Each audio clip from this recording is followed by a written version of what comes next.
Eto na, kinakabit na yung tangke dun sa taas. Pero siyempre tuloy pa rin yung mga pagkukumpuni ng mga ilang bagay, para nangyayari din yan. Tingnan mo yung hagdan, marami pang pagawain.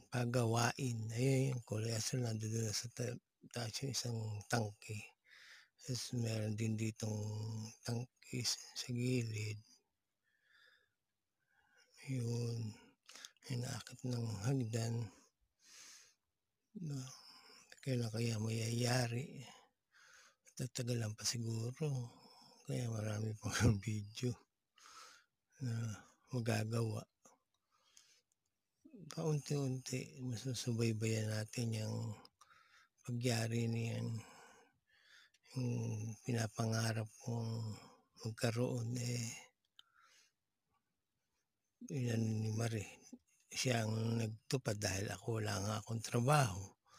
Kung may trabaho ko, 'di sana magkatulong kaming magpapagawa, kaya pakonti-konti lang, isa lang ang nagtatrabaho, si Marie lang. Kaya kahit na ano, masaya pa rin ako, na masayang malungkot dahil siya lang ang nagtatrabaho. Oh, malapit ng matapos ata itong video, kakapraso lang, pero ayan, may mga bista-bista yung view sa baba. O sige, ba-bye, ingat palagi. God bless.